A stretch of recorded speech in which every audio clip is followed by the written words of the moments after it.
bit of rugby. We've an ongoing poll on the OTB AM account where we've been asking you this morning who you think Ireland's best rugby import has been over the past decade. We can only give you 4 options. We know there are other people. People are talking about CJ Stander. We get that. Isa Nasewa, Doug Howlett, Brad Thorne and Ruan Pienaar are your 4 options. So get on there and give that a bit of a vote. Isa Nasewa was the runaway leader when last we checked in on that. We're going to be joined in studio very shortly by Matt Williams to preview the 2 Champions Cup semi-finals. That's happening in just a moment. Before that, Brian O'Driscoll was on Off the Ball, I think with your good self, Dave, if I'm not mistaken. Yeah, Monday night. In the week on Monday night. Here he is in the potential of an All-Ireland Champions Cup final come May. Who's the surgeon? Who is the surgeon? He's a bionic man recovery. He's... It's pretty remarkable. I saw him actually in London the night of the Grand Slam game. He wasn't out celebrating with the lads. He went to where there was a pub booked for all the Irish in London to have a focal point, and he happened to be in there with his girlfriend. And I could appreciate he felt disconnected from the Slam because when you're not playing in that final game, you just don't feel part of it. But he was an integral part of the first 2 wins. You know, played reasonably well against France, was going to be man of the match in the second game against Italy before he dislocated his shoulder. But it's a pretty remarkable turnaround to think that not only is he back in half the time expected if it was 3-4 months, if it's a full shoulder dislocation, I understand modern science, gives you, the less invasive surgeries allow, superior healing time, but that, by any stretch of the imagination, is a phenomenal recovery time. And to hear he's looking sharp, and he's got an appetite, to be playing in more European semi-finals with the disappointment of last year. I just wonder, is Joe Schmidt and his coaching team looking down and thinking, yeah, it might be a European semi-final, but could for the summer tour and for making sure that the injury is perfect, did we just hold him back a week? Are Leinster getting full access to him? I don't know is the answer to that, but I wonder, would I be a little bit concerned, on a big game like that, throwing him straight back in? If I was Joe Schmidt, I would be. But I can see from Stuart Lancaster and Leo Cullen's perspective that you have a player of that calibre back, fit him into 12 along with Ringrose.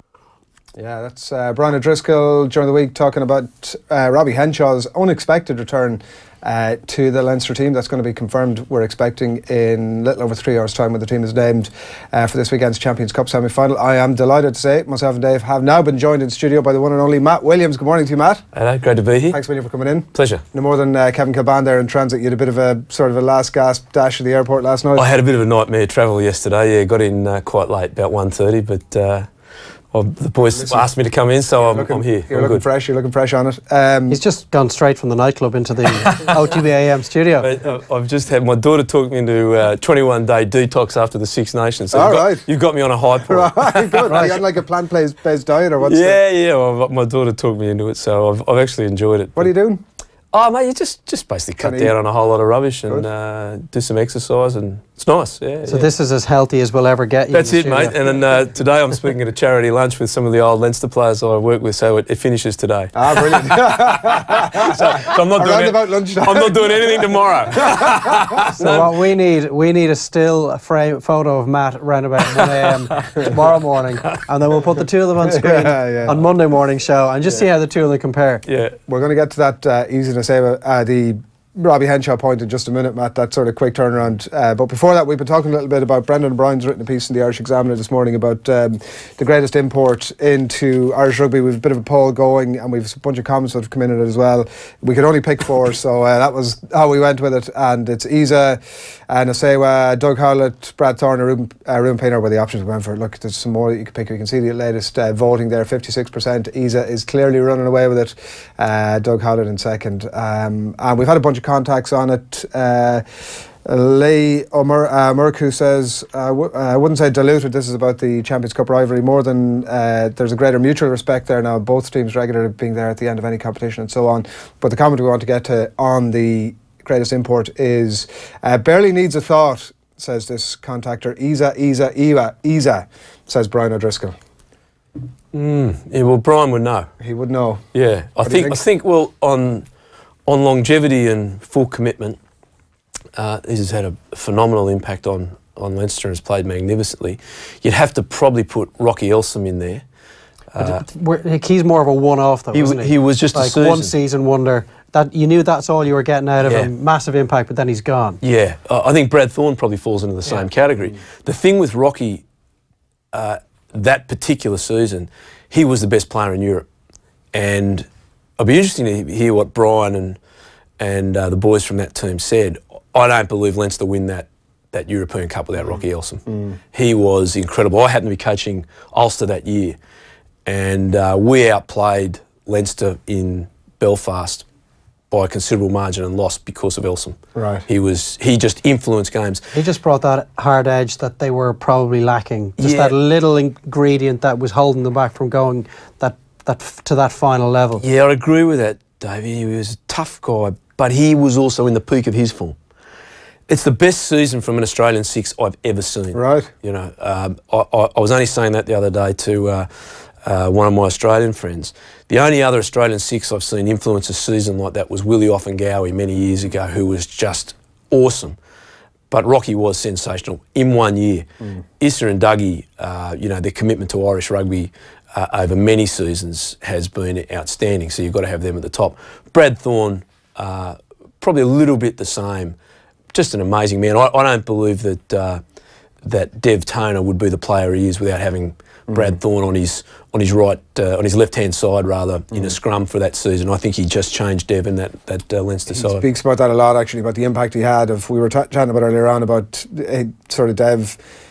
After training, goes back, sits on the couch for a while, a bit of R&R, and Thorne is saying to him, "Listen, dude, you got to get yourself to the gym. This is not going to be any good to you." And there's nuance to it as well, because somebody like Rocky who comes in, it's not really so much to do with the culture as it is, like you're saying, about the unbelievable performances he puts in, whereas somebody like Thorne, maybe actually it's the cultural difference that he brings to it. Yeah, Rocky was an individual, and I say this in a respectful way, a selfish guy.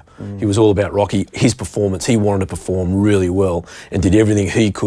And he, even in the Waratahs back in Australia, he didn't, even though he was a leader, he really focused on himself. So his leadership was me, follow me, where Brad Thorne came out of that amazing production line in Australia from the Brisbane Broncos, because Brad Thorne's spent most of his life in Australia. He left New Zealand when he was a little boy and lived in Brisbane. Right. Played rugby league for Brisbane Broncos and played for Australia in rugby league. Right.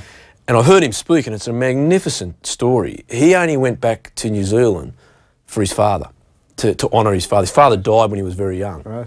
And the coach of the Brisbane Broncos, a guy called Wayne Bennett, basically became his male mentor, his father figure. And he went back to Christchurch to fulfil a lifelong commitment to his dad. Yeah, I had no idea. I always thought he lived in New Zealand until he was quite old and came across. But he's a Brisbane boy. And he now lives back in Brisbane. And of course, he's head coach of the Queensland Reds. Yeah. Great story. It wasn't a bad decision, given that he's walked away with a World Cup medal towards the end of his international career, and then he popped up and won a Heineken Cup at Leinster. And didn't he go to Leicester in the following season? I can't remember. Won a Premiership medal the year after. He did something like that. Like his record, if you go back on it, so he's won what we call State of Origin in Australia. New South Wales was the biggest rugby league match of the year. He's won the NRL Premiership in Australia, which is quite amazing. Played for Australia in rugby league. Won a Super Rugby trophy, won a Heineken Cup, and won a World Cup. And I'm not sure if he's won the cup. Did he win anything in England? I thought it did, in my mind, Leicester's last Premiership win was 2013, and he went there after he left Leinster. Right, he very well may have. So we'll check that out. But it's an unbelievable CV, and durability-wise, just an incredible ability to get himself fit week after week. His first senior game was in 1996. Wow. And he's playing in 2014. Was he an amateur? Were the game had they actually turned pro by that time? Mate, it was in rugby league. So this is a violent, tough game. Yeah. And you saw him, you talked to the guys who train with him in the gym, and he was just a specimen of a human being, genetically just incredibly gifted.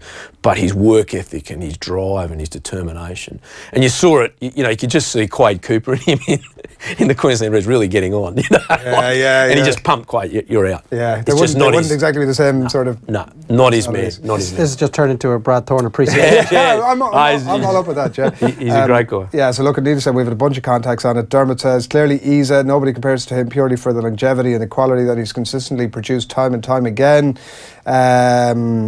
Dermot Rochford says, any love for Paul Warwick? I mean, he was probably an underappreciated player at Munster for a number of years and did a significant job for them. Bit of a stretch to put him into this conversation. He's kind of like David Hollowell sort of territories of did a job for the province for a while and was a very good player, but I mean he was playing second fiddle to Owen O'Gara. Or Owen O'Gara to Ronan O'Gara. You really, it's very clear that you haven't had your food this morning. But Paul Warwick did a job for them, but not quite sure in this debate. Colin Tully says, easily, but Brad Thorne was an absolute machine in 2012. The only man alive who would have beaten the Mountain in trial by combat. Pienaar and Howlett, both great servants as well. Possibly John Langford, he set the standard, says Mark Cummesky. Like, that's definitely another one that falls into that cultural element of it as well. And Niall Keegan says it has to be Nasewa or Howlett. Been there long term, won cups. They're not cash grabbers. It ends with a bit of a needle there at the end from Neil. Johnny Langford, one of the rugby's gentlemen, lovely guy, great friend of Keith Wood, and Keith speaks very highly of him. And well, he was the first of the great imports. Yeah, he was. He goes right back to the very beginning of professionalism. Johnny was just one of the most lovely blokes you'd ever like to meet, so it was a really great buy for Munster. The other one I throw in there, even though he was born in Ireland and lived most of his life in Australia, was Keith Gleeson, who I think Keith played 50 odd tests for. I'm not happy. I'm not willing to put Keith Gleeson in this debate. I can't view him as an import. True. He's born in Ireland. We leave it on Sean Goodman for the minute, who says, well, lads, are you serious? Doug Howlett by a mile. So look, everybody's got their own take. Keep them coming into us. He's clearly supporting Leinster this weekend. He's definitely done something for Munster, without question. So let's get stuck into the two Champions Cup semi-finals. We're all uber excited about the potential of this All-Ireland final, and I suppose initially with the tough question, Matt, who's going to win these two games of the weekend? It's just a great weekend, isn't it? It's the first game in the Aviva. I mean, that could be one of the great games of the year. Could be a classic. Quite often in these big championships, the semi-finals throw up the best games. If you go from all sports, football, World Cup, and so on, because the pressure of the final tends to sometimes inhibit performance. This could be a great game, and particularly with Leinster and the Scarlets, their history of recent years. Scarlets coming over and winning, but it's both sides playing this incredibly beautiful, attacking, exciting rugby, which means up until the last moment, either side is capable of scoring 2 tries in a very short period of time. So unless a team can skip out to 17, 18 point lead, it will go down to the last minute. You would think Leinster would win that game. But I said that last time they played at the Aviva, and that's the beauty. The Scarlets are coming here knowing they've got form on the board. We've won here. We've done this. We don't have to create history. We've already done it. And a lot of those guys went to Twickenham and played so well away from home at Twickenham. I think it'll be a magnificent game. They have a coach as well, Matt, in Pivac, who is, like, listening to him during the week and reading his quotes. He's this really relaxed character who's only really been that sort of knee deep in the game, I think, for the last 4 or 5 years. He's, I think, a Kiwi by birth who's very much invested in the culture of West Wales, but like a lot of words this week that would concern you, primarily stuff about, like, we're just going to enjoy the week. Like, he's releasing the pressure from them straight away almost. Yeah, he is, and playing the old ball. Leinster are favourites, and they're the best team in Europe. The form horse, all the good old ones. All of us roll out at that time to try and deflect pressure from your team. Look, he's done a magnificent job. It was interesting. Mikey Ruddock, who I have great respect for, said during the week that he would be a good replacement for Gatlin. Former Auckland. He's certainly in the running. I talked to him already. Yeah. I think he's probably in a short list of 3. Yeah. He might be a couple of years short, I think. I think he should stay where he is. You usually need, I reckon, 3 or 4 good professional contracts before you're ready for international stuff. And it's because it's a different game. It's going to take you a little bit of time to adjust anyway when you go to the international game, because it's totally different from what he's developed at Scarlets. But that's another story. Can they win with the same amount of ball that they afforded Saracens in the quarter-final, because Scarlets have such an ability to score from distance. They've got so much pace in their attack. And I was looking at some of the stats this morning. Leinster scored more tries and they've had more clean line breaks than any of the other semi-finalists, but they've missed 151 tackles in their 7 matches in this year's tournament. That's comfortably more than the other 3. I think Scarlets are the next highest on 116. So massive difference between the tackles missed between Munster, Racing, Scarlets and Leinster. If that continues tomorrow, they struggle to win this game, don't they? They could. I think the big plus for Leinster is that tight 5. You know, that's basically, you know, four of the Grand Slam winning pack in that tight 5. I think they'll dominate that Scarlets pack.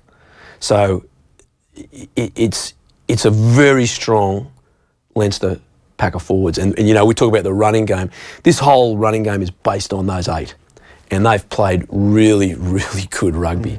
And I take your point, Dave, and it's a very valid point. You can't miss tackles, especially in big games. I did see, stats can sometimes tell a different story, I did see them play against Montpellier in France, and I felt that was a statement that day, because I was with my wife, I said, oh, come on now, let's have a look. And you know, I said, the boys probably won't win today. There's nothing on it. You know, they're already in the quarters. And they came out and they were just determined and courageous and hard and accurate. And I just think they've made a statement, a bit like Munster. Everyone's talking about how Munster have missed out. This team has been the best team in Europe for a few years and they've got nothing. And I think they've got the bit between their teeth saying, this is our year. We're not going to let this one go. And I also think Leo will be pumping it into him all week about his missed opportunity when I was coaching in 2003. You know, we came there and we lost a very bad game. There was a very different set of circumstances, different reasons, and irrelevant. But the point was we missed an opportunity. And I don't think this Leinster team's going to miss that opportunity. Of course, they don't have to look much further than last year's missed opportunity when they really should have beaten Clermont in Montpellier. Butchered it really after that just dreadful start, and I'm sure they'll have learned an awful lot from that. The Henshaw issue, obviously we heard from Brian on just a little bit earlier, so he is such a really important player from everything we understand, even outside of the very obvious things from the Ireland setup and from the Leinster setup as well. He's been out for 10 weeks. He's had some sort of surgery on his shoulder. We're told by Stuart Lancaster during the week that he's been part of meetings, he's running faster than he's ever done, he's performing fitter than he has ever done before. It's very different going from all those sort of training ground and meeting room things into the cauldron of a Champions Cup semi-final. If, as we expected, he's named in the team, how does he cope with something like that? It's also not his fitness that's the issue, it's how he copes with contact. He can't have had a reconstruction because that just takes much, much longer. So, you know, I've had my right shoulder done and I can tell you it takes a long, long time.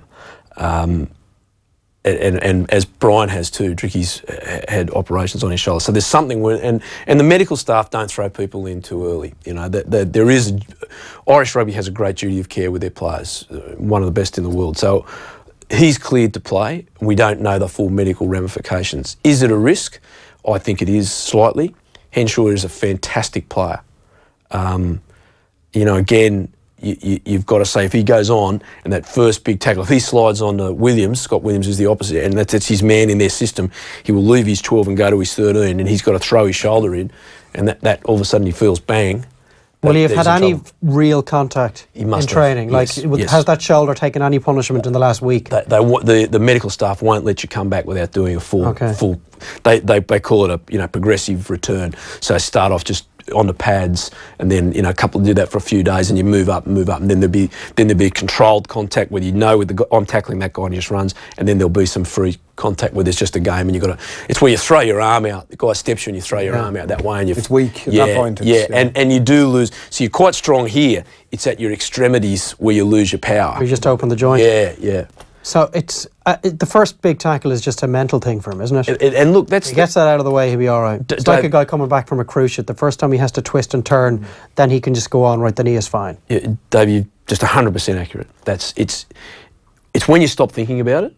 Yeah, and I always think it's 4 or 5 games. So guys come back, as you say, from knee injuries, and the medical staff say, look, that knee is stronger than the one you've hurt. They've done that much work on it. You're ready to go. You're ready to rock. And the guy will be going out there and going, geez, I hope I don't hurt my knee. I hope I don't hurt my knee. And all of a sudden, in 2 or 3 games, he'll say, I haven't thought about my knee. I've forgotten about it. So Robbie's just a human being and a great player. Like I think he's one of the best 12s in the world. He's got to have that in the back of his head. Yeah. But look, Donald Lenihan said something to me a few years ago, about 2011, about a selection. He said, coaches know best. Leo will not put... Isn't Asiwa's played superbly at 12. Now, he will not... Now, I know their hand's been forced a little bit by some regulations, but he will not put him out there if he didn't believe he could do a job in a semi-final. Yeah. Look, that's it. I think we all sort of assume that he isn't necessarily 100% with that shoulder. That's the sort of conversation we're having. And it'll just be, the proof will be in the pudding, but you assume again that, as you say, that the best practice has been put in place in terms of getting him out on the pitch. So, in terms of the other bits and pieces, like, I mean, the team has been pretty much consistent across all the newspapers over the last couple of days, so that makes you believe that what's out there is actually real, and that Luke McGrath is not going to be fit and Sean O'Brien is not going to be fit, and so it means that Jamison Gibson Park comes in at 9. There's a few bits of rejigging to be done with Fardy playing. It means that Lowe sort of misses out, and I mean there's just so many different bits of connotations for the team selection, but one of them obviously being then that Fergus McFadden retains his position on the wing. It tends to draw up two sides of the debate about Fergus McFadden and the qualities that he brings, but it was a tweet by Ian Madigan, I don't know if you saw it during the week, saying about the value of Fergus McFadden to that team in terms of his capacity. And actually Murray Kinsella of the 42 would tweeted out a link of him. I think he described him as being a pinball. He had like made 3 tackles in about 3 seconds. The unseen value of Fergus McFadden in a lot of ways, Matt, is not something that's often spoken about. Yeah, great club man. The players love playing with him. That says a lot about him. And I think Fergus, I don't know him, I never coached him, but I've watched him a lot, and he just gives you everything he's got. He's and that's why he keeps getting picked in these sides. He gives something else besides his own performance. And again, Leo won't have just thrown him in. I'd have all confidence in McFadden going out there. I've seen him year after year, and sometimes plugging holes in different positions, just doing that real tradesman's job of making those tackles. And you watch him play and you go, gee, he did well there. Yeah. And we all keep underestimating him. We always underestimate him. I think of all the teams they could face in the semis, having Scarlets and Fergus McFadden in the team is probably a good match. Yeah.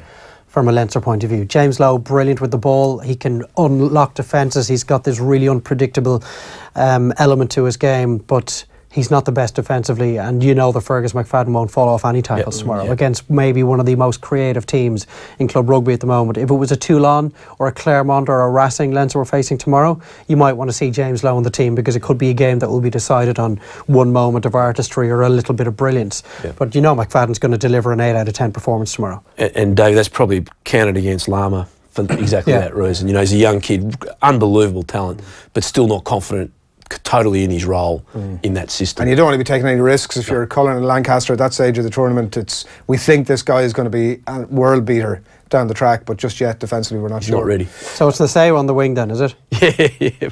Put his on the wing. Yeah. And McFadden on the other. And then Rob Kearney's obviously having a brilliant season at 15. And again, you come back to this. He played magnificently at 12. And you put him on this wing, I guarantee you he'll play magnificently there tomorrow. Yeah.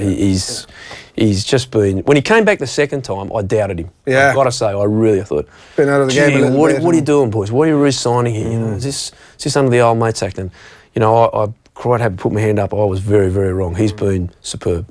Dan Levy's been talking a bit about this week about the squad, the bitterness after the Champions Cup loss to Claremont last year in the semis, and the defeat to the Scarlets in the domestic competition after that. And he spoke a little bit about how they were kind of fragmented maybe after the Claremont loss, that it had taken more of a toll on them than maybe it might have done. But like, I'm assuming that you touched on it earlier on, but I'm assuming you might just develop the point out a bit about Cullen and Lancaster, the emphasis they put on the bitterness that they can tap into from the Scarlets of last year. You know, it's a pretty tangible thing to claw onto.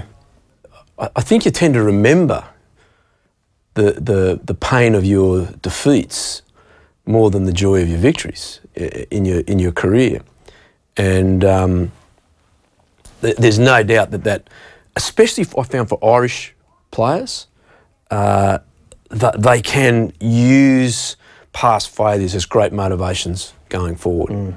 And we store bitterness well, it turns out. Yeah, we've got a good, as I said, we're great lovers and great haters. And you know, I have no doubt about it, and I have no doubt about the fractious nature of a bad defeat like that. I've been involved with them as well, and it takes that sort of thing is like it's like a rupturing of a relationship, and it takes time to heal. And someone might have made a mistake, someone might have done something wrong, people might have broken the system, and they look back with regret and probably some accusations on each other, and that takes time to heal and change and move forward. And that's what a great culture does. It allows you to do that. Bad cultures, that fractious position you get into, it doesn't heal, it doesn't change. And that's group dynamics. And there's all these stages. If you do a bit of study, there's about 6 stages of group dynamics on where you are, and you can move through those 6 stages at any time. Good teams are in this harmonious area, and I think Leinster are there right now. You don't get to positions of winning major competitions without having failure in the past. It's very, very rare, and that's why teams don't win every year. To keep that relationship and that group dynamics at that peak level for a decade, like Manchester United did, and we've seen these dynasties that are putting together. Perhaps Man City are doing it. Munster did it for some time. Leinster did it for a period there. Now it's this team, this group of individuals. Can they keep that going at a dynasty, at a level for that period? They've certainly got the talent. It's whether that culture holds them through. But the bitterness, don't worry, mate. That's there. That's there. And listen, I'm still bitter about things 20 years ago, and I know the guys and I'm not saying that as a brag. Yeah.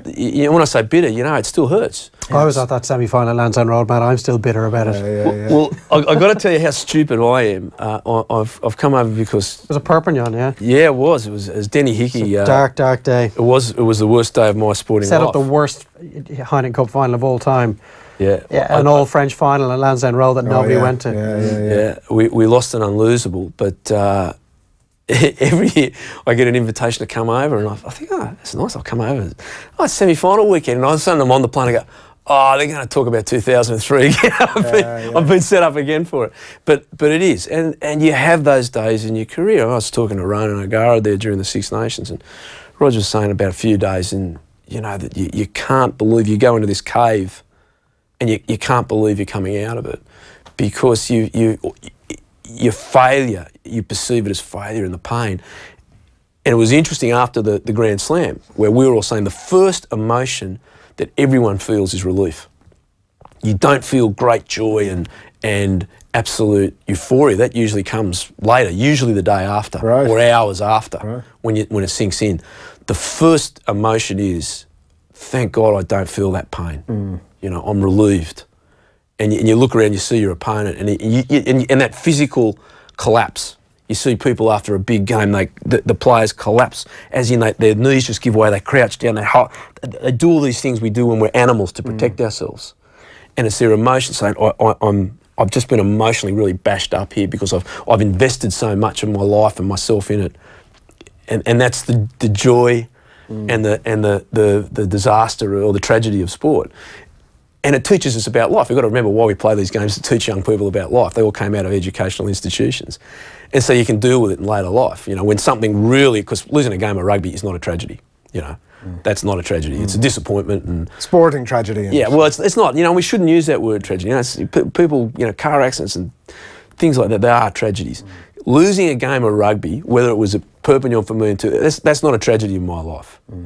If you're at the poor bloke that missed the 18-inch putt in the US Open, that everyone remembers it. That's not a tragedy. He's disappointed and he'll regret it. Did you have that perspective at the time? No, I was mate. I certainly did not. Yeah, I hardly remember the next 48 hours. Wow. Yeah. It's actually nice I've never told it. The next day I'm sort of in the car driving up, and I was lived at Greystones, and I'm looking at my wife, so where are we going, what are we doing? She just got me in the car, and she took me to the hop store and walked through the hop store. She said, I just got to get you to do something. She just did it on the spur of the moment. It was on the Sunday. And I'm walking through the Guinness hop store on the Sunday after we lost the semi-final. I'm going, what am I doing here? And she's just trying to distract me. And we were all like that. And the next weekend, I remember I told the guys, because the Sundays were after us, we said, just got to get out of Dublin. So we all just left, all got out of Dublin. It was a very, very hard 2 or 3 weeks. Went for a few pints and... No, we didn't. I actually went over, I went surfing over on the West Coast. Nice, okay. I literally had to, and the guys all did the same. We all got out. And that was because it just strikes me that having listened to yourself and Mike and Reggie a few weeks ago, and a really good discussion on the Saturday panel, I think it was with Nathan, about the culture that had been developing at Leinster and where it had come from. And by 2003, almost your expectations were such that actually this is where we need to be. This is just another step on the road. And then suddenly you've been building that culture over a number of years, and suddenly it falls flat in a way that you obviously had not been expecting. Look, I don't want to there's some things happen in that game, and I'm not going to really dwell on them because I'd be having to say things about players who are, it's 20 years ago, and they're great guys. They're wonderful human beings. They gave me, I cannot ask more of that group of players that I had, and it's ancient history. So I'm not going to dwell on why we lost the game. But it was, we had such high expectations, and we should have won it. We're not dodging that. I don't believe we were ready to lose in the final. But we should have made that final at Dublin for sure. There's no two ways about it. Interesting talking to Leo Cullen many years later. So Leo will be a very good man to be in charge tomorrow. He said to me something. You know, that group of guys often have talked about it. What happened? You know, and it's usually it's not one thing. It's not, you know, okay, we did this one. Sometimes it does come down to a missed tackle. There was a number of things. Leo said to me, we weren't ready. We were too young. Right. He said we had to lose that game. The disappointing part was it took them so long then to win it. And I think there was a few other reasons which, you know, I'm not going to go into, but they should have won it 2 or 3 years. 2 years later, I think they were set to win it, and they didn't. But it's a nice story coming to where we are with the groups here. You know, probably relating a bit to Munster as well. You know, that particular group weren't ready for it. Is it cathartic for you, or just a pain in the ass to have to talk about it? Pain in the ass. First rate. Move on then. First rate pain in the ass. Never want to have to talk about it again. Mental note to come back and do an hour-long special. Leinster and next year's semi-finals, we're going to be sitting here talking about it. No, I'm not coming back. I'm going to check before I agree to this, he's going to check the dates this time. I'm not coming. Semi-final weekend, I'm out. Here, we want to talk about the other game, obviously. We'll get your predictions at the end as well, but just in terms of the Racing Munster game in Bordeaux, and Liam Tolan this morning is talking a little bit about rope-a-dope. From a Munster point of view, potentially has been one of the routes here on Racing. Let them have the ball, run themselves out earlier on, and sort of suggesting that the fitness is not there, which was a little bit surprising to me, I have to say. But you're obviously keeping a very keen eye on French rugby. Where are Racing at, do you think, heading into this one? I think Racing are very good. Racing and Montpellier are the best teams in the league, top 14. Very interesting. The French season is so long and so demanding, and they don't give players weekends off like the Irish rugby does, where it manages its top players. There's no doubt the fitness levels are behind Irish rugby. They're not as bad as everyone makes out, but they are behind. And you have an older group. You know, because they bring over all these ex-internationals, their age profile is much higher. But that means they've had many more years of training. So you don't train necessarily. You don't train Dan Carter like you might train Joey Carberry. You know, he's 35 and 22 or 21. You know, it's very different. They'll still be a very good side. You know, again, this is the Munster dilemma that we've all come to know. On paper, against Toulon in the quarter-final, Toulon win that game hands down. Munster come out and win. You know, and they've done that. That's Munster. They just keep doing it, keep doing it, keep doing it. On paper, who wins this game? You know, Racing should wipe this game on paper, but they won't. And Munster have got a great opportunity. I think Bordeaux will be red. I think it'll be an ocean of red. I don't think the Racing people will travel much at all.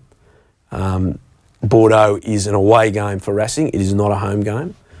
They will go there and will be shocked at the Red Army turning up.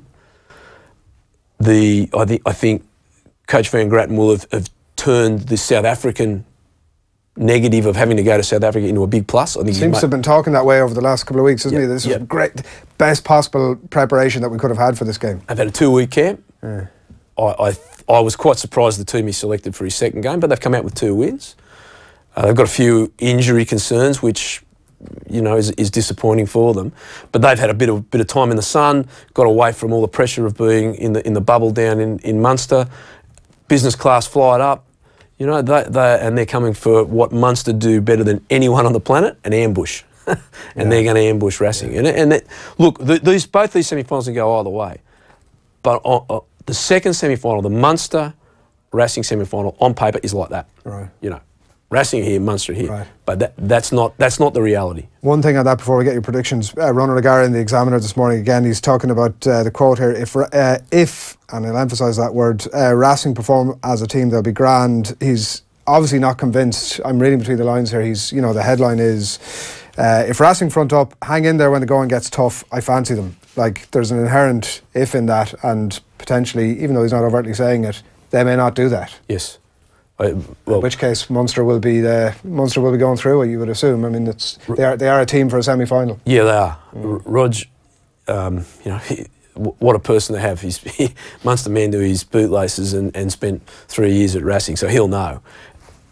I think this Racing side, if we come back on the hurt and pain bit and last opportunities, I don't think Racing are going to turn up unmotivated. You know, Dan Carter, this is his last shot. A lot of these guys, this is their last play of the cards. Again, in the Grand Slam, we saw Robbie Carney and Rory Best play these amazing games because they knew the opportunity wasn't coming back. Robbie Carney in particular, the last 2 games, you could just see him saying, this may be my last shot at this. And he played extraordinarily well. He lifted his game because of that weight that was hanging over his head. And I think Racing will do the same. It's going to be a real battle. Munster are underdogs in that game for sure. Yeah, and you know the likes of Donncha Ryan obviously in that dressing room, who's coming from the Munster culture, will absolutely instill all of that. So having said all of that, who's gone through these 2 semis? Oh, well, you know, having just dwelt on my semi-final form, I don't know if I'm the one to ask. That places you perfectly. Yeah. Look, I certainly think an All-Ireland final is on the cards, but I'd be more confident in there's more evidence for a Leinster victory and less evidence for a Munster victory. But we all know that's when Munster get up. They get up when they can't. Yeah. All right. Well, we'll hope for the All-Ireland final. Matt, a pleasure as always. Thanks a million for coming in. Adam. Great stuff. Thanks a lot. Pleasure. That's Matt Williams previewing the weekend's Champions Cup action. You can hear live and exclusive commentary of the Leinster game with Dave alongside Liam Toland and Keith Wood live from the Aviva Stadium tomorrow from Dave. 3:30. 3:30. Where it doesn't really matter. The whole show is from the Aviva from 1, so we will be on time regardless of what time kick-off is. There we go. The full show live from 1 o'clock, and then Dave is going to get himself on a nice early flight to Bordeaux on Sunday morning and bring you updates and coverage from the Munster game as well. So all of that to come. Keep your thoughts coming in. By the way, plenty of comments on all of that good stuff this morning.